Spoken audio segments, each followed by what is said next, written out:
Hey guys, मैं भूपेंद्र कुमार स्वागत करता हूं आपका आपकी अपनी class 6 chapter 4 and chapter name is basic geometrical ideas. This is just second video of this chapter. In previous video you have already learned point, line segment, line, ray, intersecting lines, parallel lines, curves, polygons and angles also.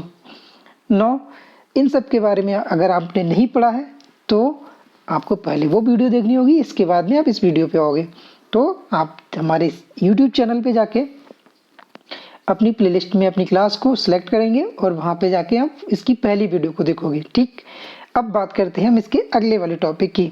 Angles, curves और polygons के बारे में हम already बात कर चुके हैं और अब आगे आता है हमारा ट्रायंगल्स.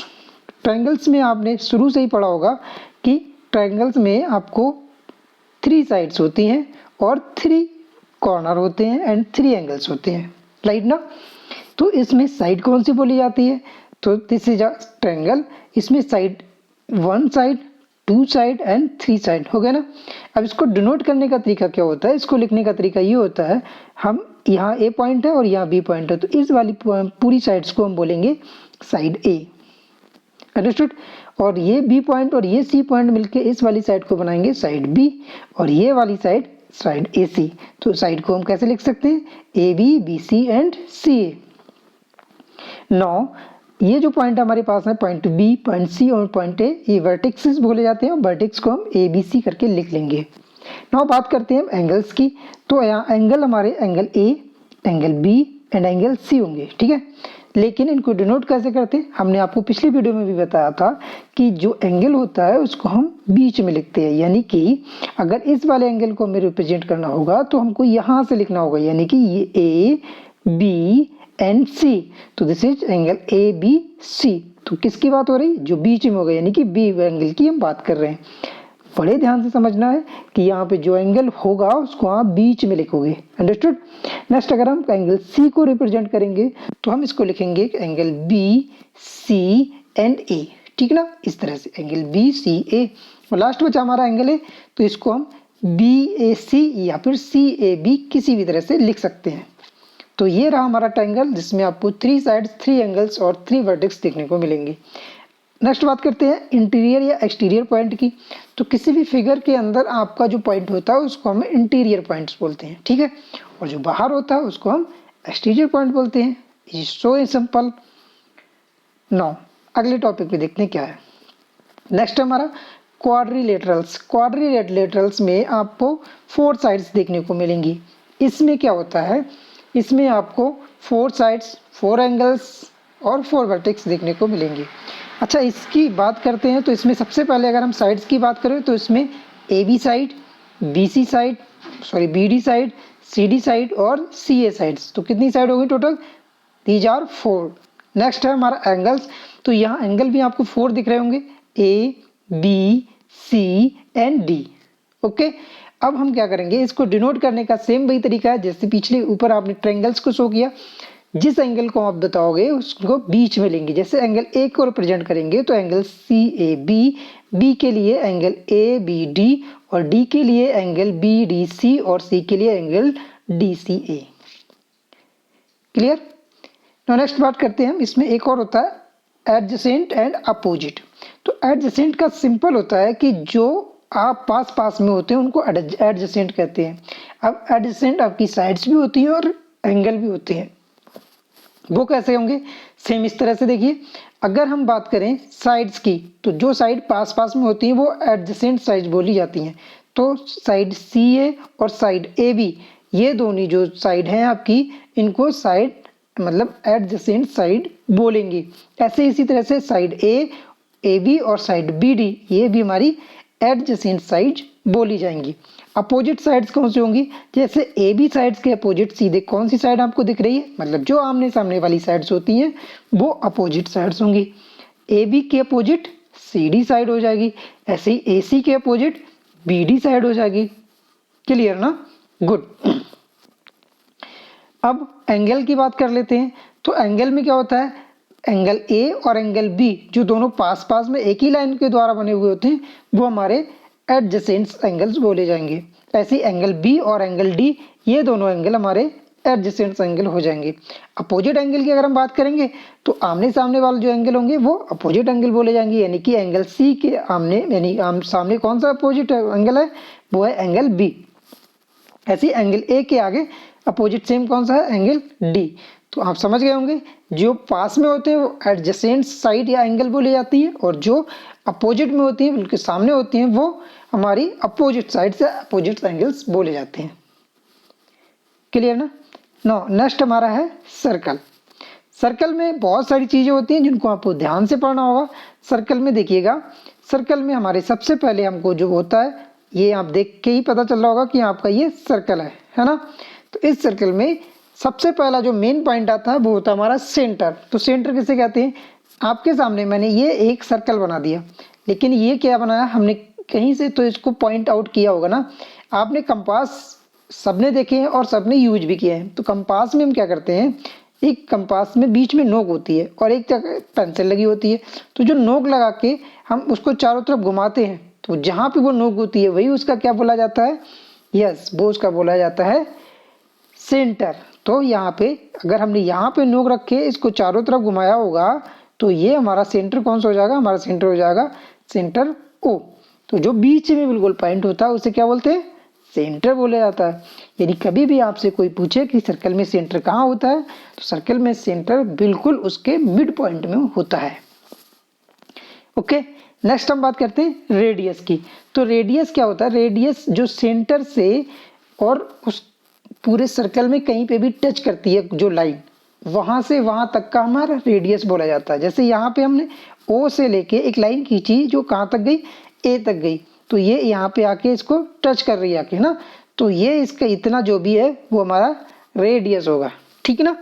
अब बात करते हैं इसकी, नेक्स्ट आता है हमारा डायमीटर। डायमीटर क्या होता है, एक वो लाइन आपकी जो किसी भी सर्कल को दो जगह पे टच करे और वो सेंटर से होके जाए, तो उसको हम डायमीटर बोलते हैं। जैसे आपका ये देखिए, ये वाली लाइन BC देख रहे होगे यहाँ पे, ये इस BC लाइन में आपको ये लाइन देखो दो जगह टच करती हुई दिखेगी इस सर्कल को, एक B पे और एक C पे। अब यहाँ आप क्या देख रहे हो, यहाँ पे देखो अगर सेंटर से एक लाइन यहाँ से यहाँ तक जाती है तो वो डायमीटर कहलाती है, और यहाँ पे क्या हो रहा है, यहाँ पे तो ये ठीक इसके डबल लाइन बन रही, एक यहाँ से यहाँ तक एक डायमीटर और यहाँ से यहाँ तक दो डायमीटर, सॉरी ये दो रेडियस। तो यहाँ से यहाँ तक एक रेडियस हो गया, यहाँ से यहाँ तक एक रेडियस हो गया। तो जो डायमीटर होता है वो एक सबसे बड़ी लाइन होती है जो सेंटर से होके जाती है और किसी भी सर्कल की जो पर्दी होती है उस पर दो जगह पे जाके टच करती है, ठीक है ना। तो हम क्या कर सकते हैं, हम कह सकते हैं कि हमारा जो डायमीटर होता है वो सीधा सीधा रेडियस का डबल होता है, ठीक है ना। तो ये हमारा हो जाएगा D = 2R, यानी कि डायमीटर को D से डिनोट करते हैं और रेडियस को R से डिनोट करते हैं, ठीक हो गया। नेक्स्ट बात करते हैं हम कर्ड की। तो कर्ड क्या होता है हमारा, देखिएगा, तो कर्ड में आपने ये देखा होगा कि एक लाइन अगर हम जो ऐसी खींचे किसी भी सर्कल में जो दो जगह उसको टच करती हो लेकिन वो सेंटर से उसके ना जाए, तो वो लाइन हमारी कर्ड बोली जाती है। जैसे यहाँ पे आपने P और Q खींच दी, तो ये दो जगह टच कर तो रहा है लेकिन सेंटर से होके नहीं गया, ऐसे यहाँ से यहाँ, यहाँ से यहाँ, यहाँ से यहाँ, कोई भी लाइन हम खींच सकते हैं, सारी लाइन हमारी कॉर्ड बोली जाएंगी, ठीक है। अब इसमें क्या होता है, कॉर्ड यहाँ एक P और Q यहाँ से यहाँ तक का ये जो हमने खींची ये क्या बोला जाएगा, ये बोला जाएगा हमारा कॉर्ड, ठीक। नेक्स्ट इसमें बात करते हैं आर्क की। अब इसमें आर्क किसे बोलते हैं, ये सीधी लाइन आपकी कर्ड होगी, लेकिन अगर हम इसमें थोड़ा सा कोई पॉइंट ले लें, जैसे कि यहाँ पॉइंट M से पॉइंट N, इतनी जो दूरी होगी इसकी इस सर्कल में वो हमारी बोली जाएगी आर्क, ठीक ना। ये वाले यहाँ से यहाँ तक जो पॉइंट होगा वो क्या बोला जाएगा, दिस इज आर्क, समझ गए ना। और इस आर्क को कैसे लिखते हैं, इस आर्क को डिनोट करने के लिए जैसे हमने ये यहाँ से यहाँ तक का लिखा ना, लिया पार्ट, तो ये M और N हो गया, क्या हो गया, M और N, और इसके ऊपर इस टाइप से एक साइन लगा देते हैं, अंडरस्टूड। नेक्स्ट हमारे दो और इम्पॉर्टेंट चीजें बचती हैं जिनका नाम है सेक्टर और सेगमेंट। तो सेक्टर और सेगमेंट कैसे फाइंड आउट करेंगे देख लीजिएगा। सेक्टर जो बोला जाता है वो हमारा होता है, वो हमारा मिलके बना होता है आर्क से। तो आर्क से कैसे मिलके बनेगा, देखो सबसे पहले हम बात करेंगे ये वाला हमारा जो आर्क है इससे हम सेक्टर कैसे फाइंड करेंगे। तो यहाँ से अगर हम इसकी दूरी देखें, यहाँ से सेंटर से, तो ये जितना पार्ट घूम इसका कवर करेगा यहाँ से यहाँ तक, तो ये पूरा जो पार्ट आपने ग्रीन कलर में देख रहे हैं ये हमारा बोला जाएगा सेक्टर। This is sector. तो इसको हम क्या बोलेंगे, इसको हम बोलेंगे OMN, सेक्टर OMN, ठीक है। तो ये हमारा सेक्टर बोला जाएगा। And last is segment. तो सेगमेंट किसे बोलते हैं, तो सेगमेंट जो होता है वो हमारा कॉर्ड से मिलकर बना होता है। तो कर्ड से कैसे बनेंगे, ये आप देख रहे होगे ये वाला साइड ये एक कर्ड है और यहाँ से यहाँ तक ये जितना पार्ट कवर करेगा ये हमारा सेगमेंट होगा। तो ये सेगमेंट कैसे लिखेंगे, PQP, ठीक ना। तो सेगमेंट हमारा हो जाएगा PQP। तो अच्छे से आप लोग समझ गए होंगे centre, radius, diameter, chord, arc, sector and segment. हमेशा ध्यान रखेंगे कि सेक्टर जो है वो आर्क से मिलकर बना होता है, सेगमेंट जो है वो कॉर्ड से मिलकर बना होता है, वो हमारा कॉर्ड से मिलकर बना होता है, राइट ना। No next. तो जो भी इस चैप्टर के टॉपिक थे वो हमने कवर कर लिए हैं। अब हम कुछ क्वेश्चंस को शामिल करते हैं इस वीडियो में। तो क्वेश्चंस में आप देखेंगे सबसे पहला क्वेश्चन आपका है, एक आपके सामने फिगर दिया हुआ है, इस फिगर में आपसे कुछ जरूरी इंफॉर्मेशन मांगी गई है जिसमें आपको बताना होगा। तो सबसे पहले इन्होंने पूछा है इसमें कि 5 पॉइंट्स कौन से होंगे। तो सबसे पहले पार्ट्स की वीडियो में आपने देखा होगा कि पॉइंट क्या होता है, एक डॉट ही होता है जिसको हम पॉइंट बोलते हैं। तो जो भी डॉट आपको यहाँ दिखे और उसके जो नाम्स होंगे वो आपका पॉइंट हो जाएगा, उसका नाम हो जाएगा। तो पॉइंट में आपको कौन कौन से पॉइंट दिख रहे हैं यहाँ पे, बिल्कुल सही, point C, B, O, E और D। तो यहाँ पे अगर आपको 5 पॉइंट्स की बात करें तो आपको 5 पॉइंट्स मिल गए ना, तो ये आपके पॉइंट हो जाएंगे, क्लियर ना। नेक्स्ट बात करते हैं लाइन की। तो हमने आपको बताया कि लाइन वो होती है जिसमें आपको एक इस तरह से लाइन खींच देंगे। अब इसको लाइन तब बोलेंगे अगर इसमें संभावनाएं हो कि इसको हम आगे भी एक्सपेंड कर सकते हैं और पीछे भी एक्सपेंड कर सकते हैं, यानी कोई लाइन कहीं भी जा सकती है, आगे और पीछे दोनों साइड में हम उसको बढ़ा सकते हैं, एक्सपेंड कर सकते हैं। तो यहाँ पे आपको 2 लाइन अगर हमें बतानी होगी या एक लाइन बतानी होगी तो आप बोल सकते हो लाइन BD भी होगी जिसको हम आगे तक बढ़ा सकते हैं, लाइन DE भी हो सकती है, अगर इसे फिक्स नहीं किया तो ये भी लाइन बोली जाएगी, लाइन OC भी, लाइन आपकी आगे EB भी हो सकती है अगर आगे बढ़ाओ तो यहाँ पे फिलहाल आपकी एक ही लाइन पूछी है तो BD बोल सकते हैं। लाइन को डिनोट करने का जो तरीका होता है, तो अगर आप BD की बात करते हैं तो यहाँ लिखोगे B और D और इसको ऊपर इस तरह से बना लोगे, इसका मतलब ये हुआ कि ये दोनों साइड्स में एक्सपेंड की जा सकती है। नेक्स्ट है आपका लाइन सेगमेंट। तो लाइन सेगमेंट मैंने आपको बताया कि आपको वो फिक्स होता है, लाइन सेगमेंट में हमेशा फिक्स रहती है। जैसे आपकी ये लाइन है और यहाँ पे आपने इसको फिक्स कर दिया है B और D, तो ये कहीं भी ले जाके आप इसको बनाओगे ये इतना ही रहेगा।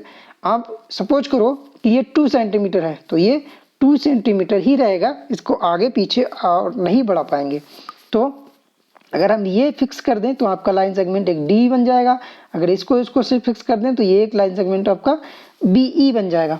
अब आप B और D भी लाइन सेगमेंट बना सकते हो। अब इसमें ये ना बोलना कि आप इसमें तो हमने लाइन भी बनाई थी, तो हाँ जी लाइन बनाई थी, तब अगर हम इसको सपोज कर लें कि आगे तक बढ़ाएंगे तो ये लाइन बन जाएगी। अगर हमने इसको सपोज कर लिया कि यहाँ पे ये फिक्स हो गए तो ये हमारा सेगमेंट बन जाएगा। उम्मीद है कि आप समझ चुके होंगे। और सेगमेंट को लिखने का तरीका हमारा क्या होता है, लाइन से थोड़ा सा डिफरेंस है, ये इस तरह से लिखेंगे। जैसे हमने B और E को लाइन सेगमेंट माना तो इसके ऊपर एक लाइन खींचेंगे और एरो नहीं बनाएंगे, इसका मतलब हुआ कि ये सेगमेंट है और फिक्स है। नेक्स्ट बात करते हैं हम 3 रेज की। तो इसमें हमें 3 रेज कौन सी बतानी होगी।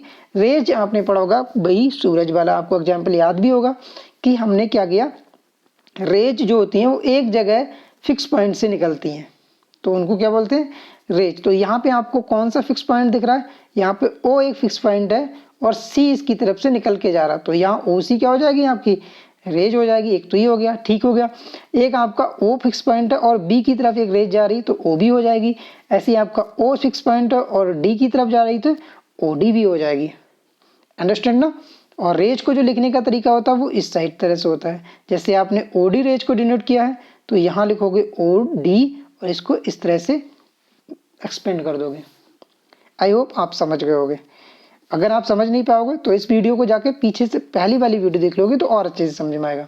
नाउ नेक्स्ट क्वेश्चन है आपका क्लासीफाई द ओपन और क्लोज कर्व। तो कैसे करोगे, आपको कर्व के बारे में भी पिछली वीडियो में आपने पढ़ा था कि कर्व जो होता है अगर जिस पॉइंट से शुरू हो और उसी पॉइंट्स पे दोबारा लौट के आ जाए तो वो आपका क्लोज कर्व बोला जाएगा, यानी कि बंद कर्व होगा। ऐसे यहाँ से शुरू करोगे और दोबारा यहीं पे लौट के आ जाओगे तो ये आपका होगा क्लोज कर्व। तो यहाँ पे आपको आराम से देखने को मिल जाएगा क्लोज कौन से हैं और ओपन कौन से हैं। तो ये आपका बिल्कुल बंद है तो ये क्लोज कर्व हो जाएगा, ठीक हो गया। ये आपका यहाँ से शुरू हुआ लेकिन वहाँ पे आके रुका नहीं, कहीं और जाके रुका है, यानी कि ये ओपन है इस समय, तो इसे बोलेंगे हम ओपन कर्व। और ये वाला आपका क्लोज कर्व नहीं है क्योंकि ये यहाँ से शुरू हुआ और यहाँ पे आके समाप्त हुआ, यानी कि ये हो गया आपका ओपन कर्व। और इसकी बात करेंगे तो ये जहाँ से शुरू हुआ और वहीं पे आके रुक गया तो इसको हम क्लोज कर्व कहेंगे, ठीक ना। तो वेरी सिंपल है, क्लोज और ओपन कर्व को क्लासीफाई करना। आपको देख के पता चल जाएगा, जो फिगर आपका बंद दिखे वो क्लोज कर्व बोला जाएगा और जो फिगर आपका ओपन दिखे वो ओपन कर्व बोला जाएगा। तो अच्छा लगा ना ये वीडियो।